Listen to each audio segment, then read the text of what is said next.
I've come to Colorado, where marijuana is completely legal, to attend a barbecue of moms and dads who smoke weed and find out what it's like to be a stoned parent. Do you guys smoke around your kids? My child has learned about it, he's seen it, and he thinks it's daddy's medicine.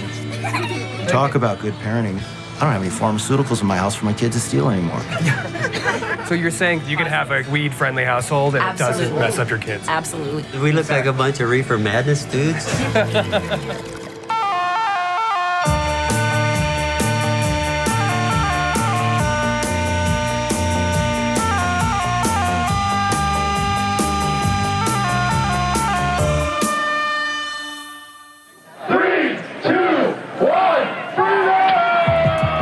25 states and D.C. have now legalized medical marijuana. And even in states where marijuana is entirely illegal, weed arrests have fallen, making the U.S. an ever more tolerant nation towards cannabis. Yet there's still one great fear for many parents who grow and use weed.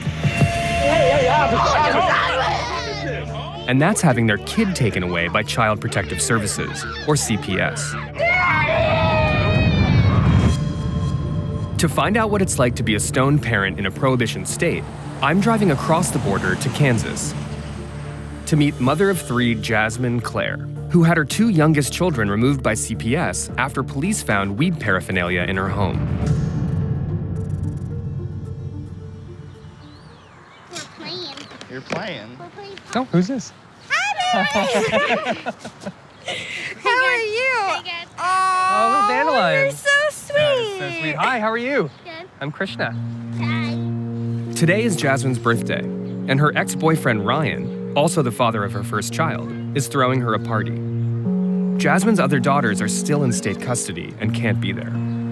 Say happy birthday to you. Happy birthday. Happy birthday to you. Are you ready? All of them! You got him. Yeah. Did you make a wish? Of course, I have my babies home. I wish for us to see my sisters a million times again. You will, I promise. So Ryan, I guess you've sort of seen it better than anyone as far as like Jasmine as a mother. I mean, if I felt that she neglected her kids in any way, shape, or form, she wouldn't still be in my daughter's life. Just 3.5 hours west of us, she would have had zero issue. I can't see any reason why, kids would be taken away for, well, I mean, lack of a better word, bongs. Trouble for Jasmine started 2 months before. She was unemployed and taking care of her kids full-time. Unable to afford her own apartment, she and her children lived with a handful of roommates. This is her first time back to the now abandoned house. That window was actually where me and my family lived. And how many people lived there altogether? When we first moved in, it was a total of 9. We were all really close there, and for a while, we had a roommate that lived here. Through the grapevine, we heard that there was involvement with meth. Me and my roommate decided that it wasn't safe and made him leave. And so what's happening inside now? It's completely vacant. Come on in. Wow. Yeah, remodeling. Yeah. I'll take you upstairs where we were. Whoa. Yeah. It's like a little attic. This side was me and the girls' father, and then all over on the other side was where the girls were. Uh-huh. They had their space, we had ours. My bed was like this. Uh-huh. And I was sitting there with my leg hanging off the side with my 1-year-old in front of me and my 3-year-old just playing right here on the floor. And that's when their dad walked around and looked out and looked at me in a panic and said, "We're being raided." They were here for our old roommate. So they were looking for the meth dealer Yes. in your house, who you'd already kicked out. We had already kicked out. It was like a huge raid. Huge raid. They thought they were taking down a dealer, a lab. And that's when they came up the stairs. They pointed their guns directly at my 1- and 3-year-old before even knowing what was going on. And that's when they started screaming, "Hands up, put your hands up." When their dad grabbed the bongs, which were back behind the TV up on a table, I don't know if he thought maybe he could put them in the closet, and they started screaming, "Hands up," and he did this, set them down, and literally hands straight on the ceiling. I was told the child endangerment was because the pieces were on the floor. If he would have walked over and set it down on the dresser, maybe this wouldn't have happened. maybe this wouldn't have happened. It's just crazy how like 3 bongs, like a couple bowls, maybe a little like shake, basically, is what can separate a family like this. Yeah. It's hard to be up here. Yeah, buddy. that's true. This is 2 o'clock in the afternoon, and by 7 o'clock that night, I had lost my entire family. My entire family.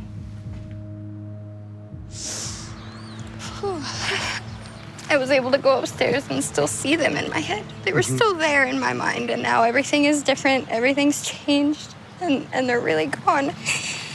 And what do you have to do to get them back? They told me that I had to find a new home. Because it was unfit, like Yeah, they said it was unfit. I needed to acquire work, and I needed to make sure that I had reliable transportation. Do you think they just assumed that you were doing meth too? Like you're living in a meth house, so you guys must all be doing meth together? Absolutely. I mean, I'll ask this very bluntly, like, were you doing meth? No, I've never touched it. Never even tried it. They were grouping me in with the initial person they were looking for. Right. And I had nothing to do with it. I went into all of this expecting to only have them gone initially 3 days. Here I am 2.5 months later, and they're still not home. The trauma I saw in Jasmine's face, having lost her 2 children, all seems to stem from the fact she couldn't afford to live where she wanted to. If she'd been in her own house, the police wouldn't have raided her. Today, I'm driving to meet another single mother and medical marijuana patient, Shauna Banda. Having been priced out of weed-legal Colorado, she now lives with her 19-year-old son in her hometown of Garden City, Kansas. Shauna's other son, a 12-year-old, was removed by Child Protective Services after they learned she was using pot to treat Crohn's disease. Oh yeah, this is nice. Every single child on the planet needs to know how to be able to plant a seed and throw some water on it and see what can flourish. Right. And I've taught my children that their whole lives. Well, show me which ones we should pick. The good-looking ones toward the bottom. Okay. That aren't too big. Aren't too big, okay. Yeah. I'm trying to teach them how to be able to take care of themselves, and part of that is being able to grow your own cannabis. And, you know, we spent several years in Colorado, so I've taught my children that this is absolutely a medicine. You know, that's just how we've lived life. Right. Oh, yeah, we got plenty. You got plenty here? I'm gonna wash these up in the sink. Ooh, a little stiff. Yeah, really stiff. Yep. So, Shauna, tell me, what was it like to move back to Kansas? Coming back to Kansas was gut-wrenching. I really didn't want to do it. In Colorado, when I was sick, I could no longer work. I wasn't able to pay my rent. And so I really did feel forced to come back home where I had friends and family that could help support me here. Tell me about the history of your illness. Well, it's Crohn's disease, and it feels like a stomach flu that won't go away. At my worst, I would be stuck on the couch in agonizing pain, and there was nothing I could do. There was so many medications. Right. But you guys sort of formed a little team. Wow, that is a lot of pills. Yeah, and this isn't even all of them. I never got better from any of these. Right. I never got better. It was really hard to see her not be able to get any relief. To see her go through her healing process as well was really, the only word that I can think of is miraculous. Yeah. It seems hearing him say that was hard. Like, Dying in front of your children and having to hide when you're in pain so that they don't hear you scream out, that was really hard. I wasn't living until I found the oil. Shauna's preferred treatment is cannabis oil, made from her own recipe.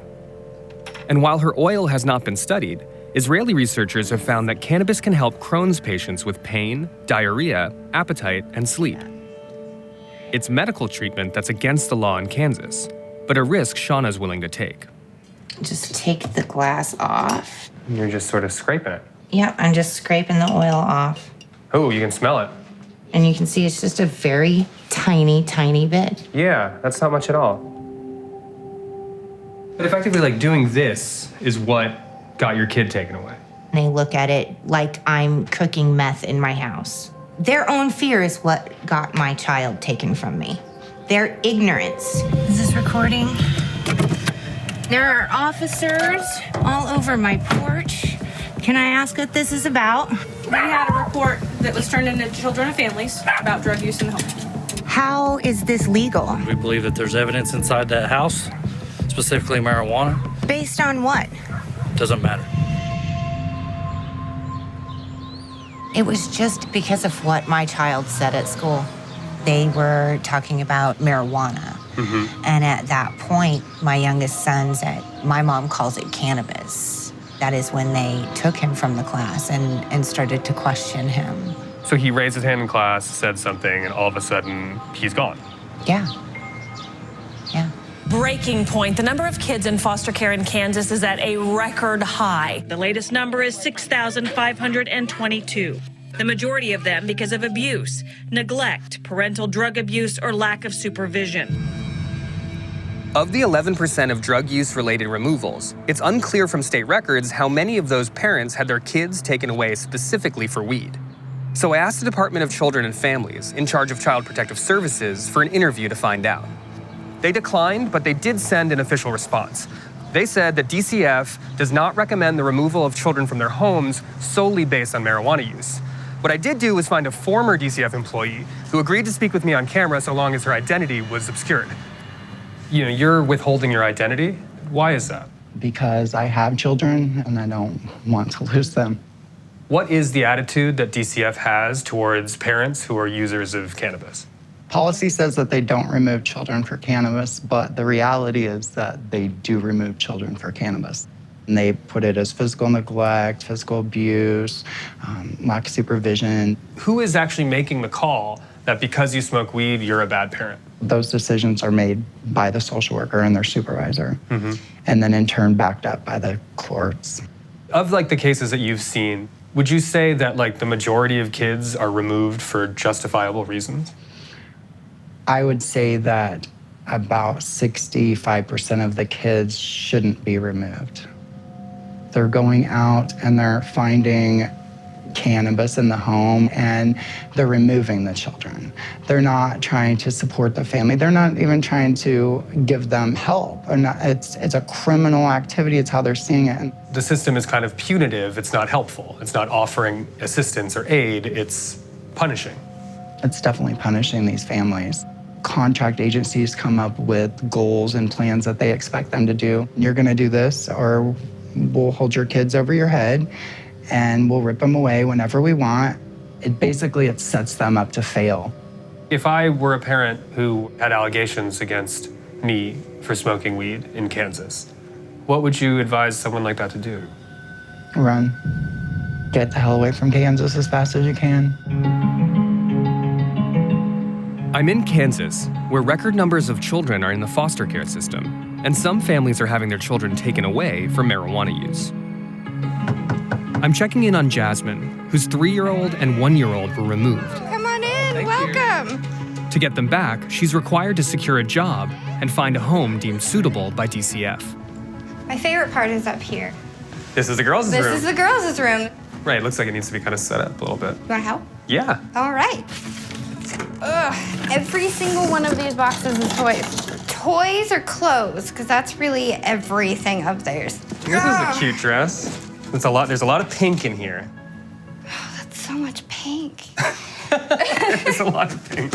It's nice to actually put them up and know they're gonna stay there. Yeah. This is home, this is where I'm gonna be. I'm determined. And how long have the girls been in foster care? Have been away from you? 9 weeks. And that's precious time for little ones, toddlers. Yeah. You think like custody's gonna work out? What's happening? I've done everything they've asked. Get my own home, get my own job, and have reliable transportation. I have all 3 of those. And what are you doing now for work? Sadly, I'm back in fast food. It's very temporary. Okay. What is the pay? Like, is it? It's $9 an hour. It's, hopefully I have another job offer that's a little bit more. So that gets you into like almost $20,000 a year? Between 16 and 18, I'm pretty sure. Are you like technically then still under the poverty line? Yes. There's not a whole lot of wiggle room. But so like, it's great that you're in a new place. You feel good about that stuff, but it's all, this good feeling is all kind of predicated on the assumption that you're gonna get them back, right? Yeah. Like it's still an if. Yeah. There's always the fear of messing up. It's nerve-wracking. I have all this success. I have everything I need, everything I want, but it's still not going to feel like progress until they're home. Jasmine's working hard to fulfill her end of the bargain, but DCF still has her kids. I want to know if this whole ordeal is simply down to the state's fear that her weed use endangers her child, or whether there are other factors in Jasmine's life that they feel make her an unfit parent. To find out, I'm going to talk to former Republican Kansas gubernatorial candidate Jennifer Wynn. We have 6,000 children right now in custody. She became a child welfare advocate after seeing hundreds of cases like Jasmine's. I imagine that like a good proportion of people smoke marijuana in this state, right? Yes, correct. Is everyone getting their kids taken away? Not everyone.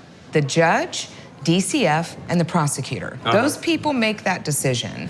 And if they don't like the parents, they don't like their parenting method, they don't like their style, they don't deserve to have their children.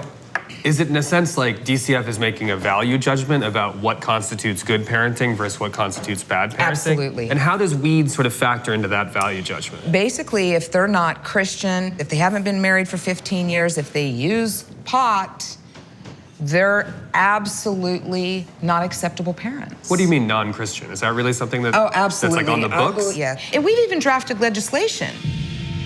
In state news, the Kansas Senate passes a bill that would establish a new pilot program for foster parents that some say is discriminatory. Senate Bill 158 would establish a care family program that would only allow straight married couples who don't drink or smoke to participate.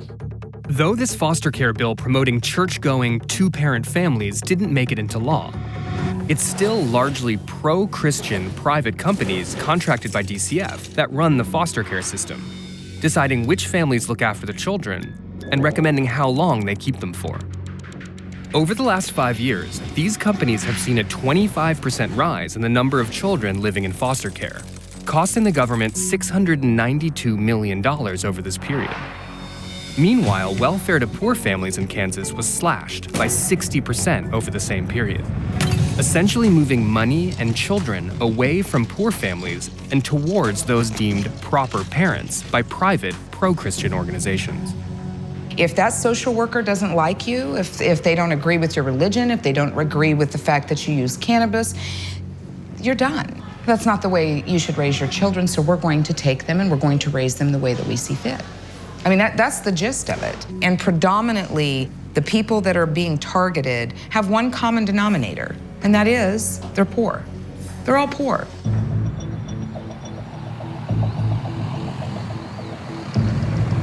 Hey, Jasmine. Hey, how are you? Good, how you doing? Pretty good. Today is the first court date for Jasmine's criminal case. She's facing possession of marijuana, possession of paraphernalia, and child endangerment charges, all stemming from the raid a few months ago. I get about 10 minutes before court to meet with my attorney, figure out what our plan is. Just 10 minutes? Just 10 minutes, yeah. Is he sort of a public defender? Can you kind of... Yeah, he's my court-appointed attorney, and he's bad with communication. Yeah. That doesn't give you much confidence in him. No, not at all. Case number 16 CR 47, which is entitled The State of Kansas versus Jasmine v. Claire.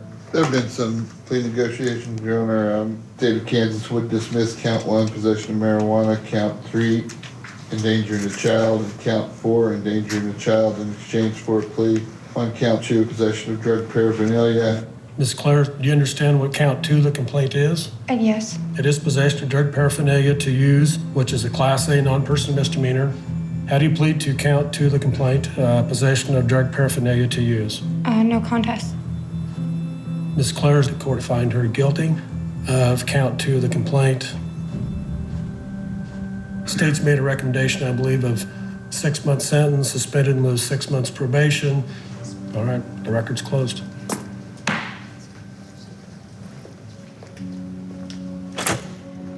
Hey, Hey! how'd it go? Officially on papers. You're on papers? What does that mean? Yes, I'm on probation. You sort of took a plea deal, right? So They dropped child endangerment. They've dropped possession of anything except paraphernalia. So then how does this sort of criminal plea deal affect the child welfare case? That was one of the things DCF was using, was open cases. My case can't be used against me anymore. It's not open. It's done. Probation. I guess the ridiculous thing is that, like, if the DA is willing to drop the child endangerment charge, right, that means that at no point did they actually believe truly that you were endangering your children. Exactly. You still aren't afforded the right or the ability to get your kids back immediately. No. That's crazy. Ugh. 7 weeks after the child endangerment charges against her were dismissed, the district court ruled her daughters could come home, leaving their return at the discretion of DCF and their contractors. I'm a parent and I smoke pot. And I'm relatively privileged because I can do it with relative impunity. What I'm learning is that in Kansas, marijuana functions as this trigger to this whole other world of child welfare, where the moralities, the beliefs of what people in power think is right affects the people who are the most vulnerable, the poor. Shauna was a medical refugee who simply couldn't afford to stay in Colorado. Jasmine couldn't afford to live in her own house. And when she found out a roommate was dealing meth, she did what any responsible parent would do. She kicked him out. But she still got her kids taken away for pot. And for these two cases, the agency charged with protecting children ended up moving the child to a better home rather than devoting those resources to helping a kid stay at home. For truly negligent parents, this approach would make sense. But for pot, it's an example of a state inadequately understanding the cultural change happening around weed. 2 months after filming, Shauna's continuing to battle for custody of her son. And Jasmine is still waiting for her two daughters to be returned. She doesn't expect them to be home until Christmas, nearly 9 months after they were taken.